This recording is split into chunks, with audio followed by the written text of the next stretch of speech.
जितना भी जमीन है, प्रॉपर्टी है, सबको सरकार जो है ऑनलाइन करने का फैसला ले लिया है। सरकार जो है, आज जो बात करने वाले हैं जिस टॉपिक पे कि सरकार क्यों जमीन को ऑनलाइन या प्रॉपर्टी को, संपत्ति को ऑनलाइन करना चाह रही है, और अगर चाह रही है तो आपका जमीन ऑनलाइन हुआ या नहीं हुआ, अगर नहीं हुआ है तो आपको कैसे ऑनलाइन करना है, इसके बारे में बात करेंगे। हाँ देखिए, अगर आपके मन में ऐसा भी सवाल होता होगा कि अगर हम प्रॉपर्टी, संपत्ति को ऑनलाइन करते हैं, अगर पूरी संपत्ति को सरकार ऑनलाइन कर दे तो इससे क्या फ़ायदा और क्या नुकसान होने वाला, उसके बारे में भी बात करेंगे।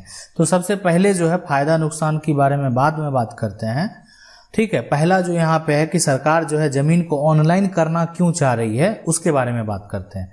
देखिए, ऑनलाइन जो प्लेटफॉर्म है उससे और ऑफलाइन, दो प्लेटफॉर्म पे अभी सारा काम लगभग होता है, दोनों प्लेटफॉर्म पे लगभग होता है। बहुत जगह जो है ऑनलाइन काम हो रहा है, बहुत कुछ काम जो है ऑनलाइन हो रहा है। मतलब यहाँ पे अगर आप नहीं समझ पा रहे हैं तो हम आपको बता देते हैं कि यानी कुछ ऐसे काम है जो कि आप खुद से कर रहे हैं, ठीक है। आप घर बैठे अपने लैपटॉप, मोबाइल या कहीं साइबर कैफे जाके आप उसको करवा सकते हैं। और ऑफलाइन काम हो गया जो कि आपको वहाँ पे कर्मचारी के पास जाना होगा, कर्मचारी से बात करना होगा, उसको आपको पुराना अपना रसीद दिखाना होगा, या आप अगर ज़मीन को टैक्स ही जमा करते हैं तो वहाँ आप जाके कर सकते हैं। तो ये भी प्रक्रिया अवेलेबल है।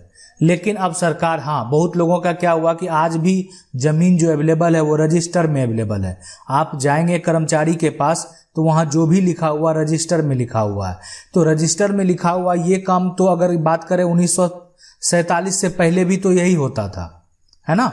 1947 से पहले यही होता था। आपको बता दें कि पहले बैंक में भी तो यही होता था ना, कि पैसा आप जमा करते थे, रजिस्टर में लिखा हुआ होता था, फिर उसको फैक्स किया जाता था, मतलब बहुत अलग अलग प्रक्रिया होती थी वहाँ। तो इसमें अभी आज क्या हो गया, आज बैंक में आप पैसा रख रहे हैं ना, पैसा आप कैश आपके पास तो नहीं है, आपका अगर जो भी पैसा होगा वो बैंक में होगा, सिक्योर है कि नहीं है। तो सीधी एक बात में अगर आप समझ लें, इसकी अगर पॉजिटिव थिंकिंग अगर आप रखें इस पे, तो आप समझ सकते हैं सिक्योर है, कोई दिक्कत नहीं होगा अगर आपकी प्रॉपर्टी ऑनलाइन है। तो सरकार इसीलिए चाह रही है ताकि धोखेबाज जो है, धोखा देने वाले जो हैं, फ्रॉड करने वाले जो हैं, वो कमी हो जाएगी। इसलिए कमी हो जाएगी कि आपका जो भी प्रॉपर्टी, हाँ फ्रॉड ठीक है, करने वाला कर सकता है, कोई बड़ी चीज नहीं है, लेकिन करेगा तो पता चल जाएगा। करेगा, जैसे आज मान लेते हैं आप कहीं भी हैं, आप निश्चिंत हैं, नहीं जा रहे और आपके साथ फ्रॉड हुआ, आज आपको पता चल रहा है कब। लेकिन ऑनलाइन केस में ऐसा नहीं होगा। ऑनलाइन आप कभी भी जब भी हैं फ्री टाइम में अपना सारा डिटेल चेक कर रहे हैं, आप अगर जो है लगान जो टैक्स है वो ऑनलाइन जमा कर रहे हैं। तो ये जो ऑनलाइन करने से भी अगर कुछ वैसा होता है, चेंजेस भी होता है, मान लेते हैं कुछ फ्रॉड होता है, चेंजेस भी होता है, मान लेते हैं कुछ फ्रॉड भी होता है, तो वो वहाँ पे पता चल जाता है कि इसमें कुछ चेंजेस किया गया और कब किया गया, किसके द्वारा किया गया, किसके लॉगिन से किया गया, सारा वहाँ पे जो है सिस्टम के तहत काम होता है, ठीक है। तो अगर आपका ज़मीन ऑनलाइन नहीं हुआ है तो आप अपने जाइए, जो आपका अंचल कार्यालय है वहाँ पे सीओ साहब से मिलिए, और वहाँ पे हर जगह, हर राज्य में उसके लिए पोर्टल बना हुआ है कि आप अपना प्रॉपर्टी को ऑनलाइन कर सकते हैं, और सबका पोर्टल का अपना अपना अलग अलग नाम है। इसीलिए हम जो है यानी जो है सबके लिए बता रहे हैं कि आप वहाँ पे जाएंगे, मिलेंगे, ठीक है, और उस पोर्टल के बारे में जानकारी सीओ या कर्मचारी से जाके मिलके ले सकते हैं अगर आपका ऑनलाइन नहीं हुआ है तो, ठीक है। आप कर्मचारी से भी मिलेंगे या आपका जो पटवारी जिसको बोलते हैं वो आपको सारा डिटेल बता देंगे, ठीक है। अगर नहीं हुआ है तो आपको ऑनलाइन करा लेना चाहिए कि आगे आने वाले समय में आप समझ सकते हैं कि अगर ऑनलाइन होता है तो आप अपने आप को सेफ समझिए, ठीक है। और सरकार का जो ये कदम है, सरकार अगर जो चाह रही है, सरकार का ये जो कदम है वो काफ़ी बेहतर कदम है। सरकार जो चाह रही है वो काफ़ी बेहतर, इससे देखिए फ़ायदा क्या होगा ना कि सरकार को भी फ़ायदा है। अब सरकार अगर चाह रही है तो सरकार को क्या फ़ायदा है, तो सरकार को ये फ़ायदा है कि अगर मान लेते हैं कोई भी योजना होता है तो योजना का लाभ, ठीक है, योजना का लाभ जो होता है उसमें बहुत लोग क्या होते हैं कि उसको एक तरह से जो ऑफलाइन रसीद होता है या ऑफलाइन ज़मीन का कागज़ होता है उसमें कुछ भी चढ़ा के जो है एक तरह से उसको सबमिट करा के अपना काम कर लेते हैं, और उसको वेरीफाई करना, पहले जिला में जाएगा, फिर जो है जिला से फिर जो आपका एक तरह से अंचल कार्यालय है वहाँ से वेरीफाई होके, मतलब उसमें टाइम लग जाता है। एक लोग तो रहते नहीं हैं, जहाँ करोड़ों की संख्या में लोग हैं और सबका एक एक करके वेरीफाई करना, तो बहुत लोग जो मतलब ऑफिस कार्यालय में होते हैं उन्हीं को वेरीफाई करना होता है, तो उसको वेरीफाई भी नहीं करते हैं, चलो हाँ सब वेरीफाई वेरीफाई वेरीफाई। तो इसमें क्या होता है कि गलत लोग भी जो भी होते हैं ना, गलत तरीके से उस योजना का लाभ ले लेते हैं। तो यहाँ पे जब ऑनलाइन हो जाएगा तो योजना का लाभ लेना भी थोड़ा सा यहाँ पे मुश्किल हो जाएगा, इसलिए कि योजना का लाभ जो है वही लोग ले पाएंगे जो कि सही है वास्तविक। अब घर में कोई एक सदस्य उस योजना का लाभ ले रहे हैं तो फिर अन्य सदस्य नहीं ले पाएंगे।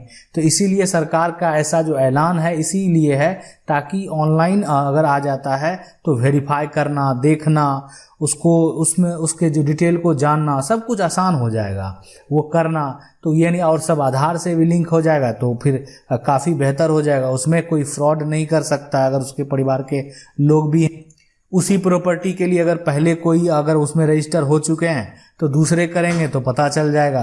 तो ये सब समस्या जो है यहाँ पे जो उत्पन्न होता था ये सब नहीं होगा।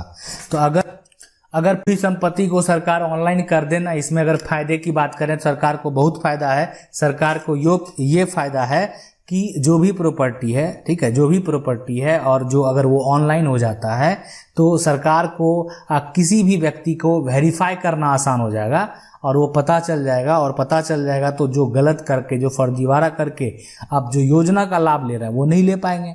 आपको क्या फ़ायदा होगा अगर आपके ज़मीन के साथ कोई फर्जीवाड़ी करता, मान लेते हैं कि आप अपना नहीं करवाए, ऑनलाइन आप नहीं करवाए और आपका जमाबंदी से मान लेते जो है पेज ही किसी कारण बस फट गया, ठीक है, आप समझ सकते हैं, और रिकॉर्ड में भी वो चीज़ जो है नहीं अवेलेबल, उसको कहीं लिखा गया, नोट किया गया, कहीं भेजा गया, या जिला कार्यालय में भी उसको रिपोर्ट करके नहीं भेजा गया पहले का, तो ये इस केस में क्या हुआ, नुकसान आपको हुआ। लेकिन ऑनलाइन केस में ऐसा कुछ नहीं होने वाला है, ना होगा आने वाले समय में, इसलिए ऑनलाइन यहाँ पे सिक्योर है।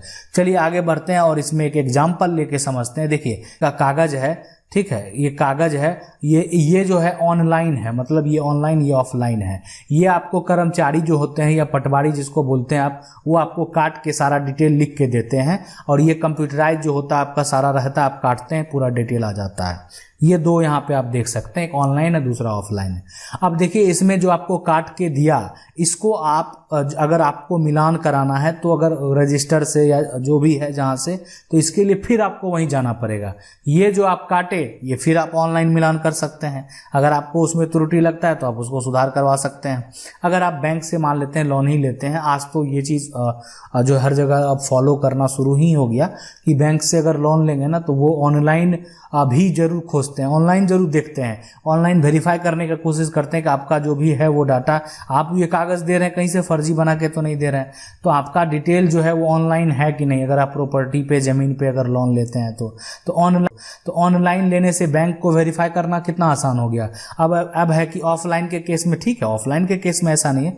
ऑफलाइन के केस में बैंक पहले क्या करती थी, भेजा करती थी, वहाँ से फिर प्रोसेस हो के, है ना, उसके बाद उनको रिप्लाई आता था बैंक को, फिर आगे का प्रक्रिया होता था जिसमें कम से कम वो 4-5 महीना का समय जो है आराम से लग जाता था, ठीक है, अगर कोई भी सरकारी कामकाज है तो उसमें। लेकिन ऑनलाइन में ये चीज़ जो है, अगर आपका प्रॉपर्टी ऑनलाइन है, इजीली वो वेरीफाई हो सकता है, इजीली वो देखा जा सकता है, कोई भी तरह का दिक्कत नहीं होगा। तो ये फ़ायदा है ऑनलाइन और ऑफलाइन में। अच्छा देखिए, ऑनलाइन करने में जो है सबसे, आप कहीं भी हैं, मान लेते हैं आपको लगान जो है टैक्स जमा करना है, प्रॉपर्टी का टैक्स आपको देना है, आप कहीं भी हैं, मान लेते हैं इंडिया के या उससे आउट ऑफ कंट्री भी हैं कहीं भी, ठीक है, तो आप उस टैक्स को पे कर सकते हैं घर बैठे। लेकिन ऑफलाइन में फिर आप बाहर हैं, आपको यहाँ पे एनुअल के लिए आना पड़ेगा, वहाँ जाना पड़ेगा, तो ये झंझट है। उसके अलावा इसमें देखें कि हो सकता है कि इसके साथ कुछ छेड़छाड़ कर दिया गया, बहुत ऐसी चीज़ें हैं, ठीक है, इसके साथ जो है आपका वहाँ जो डॉक्यूमेंट है, रजिस्टर है, उसमें कुछ गलती त्रुटि जो भी है। लेकिन ऑनलाइन के केस में यहाँ पे ऐसा नहीं है कि ऑनलाइन के केस में जो पहले से चलता आया है वही फिर आगे का प्रक्रिया जो चलता जा रहा है।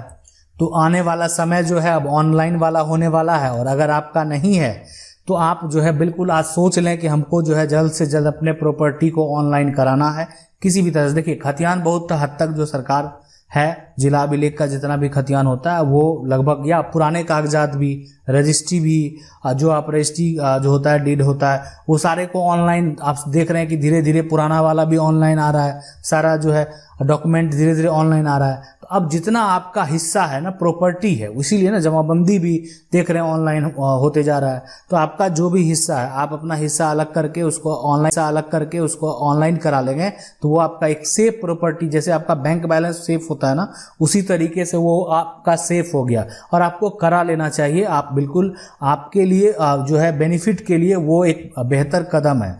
अगर आप नहीं लेते हैं तो आगे चल के आपको दिक्कत का सामना करना पड़ सकता है। आशा करते हैं वीडियो अच्छा लगा होगा।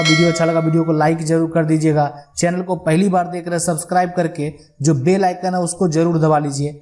मिलते हैं अगले वीडियो।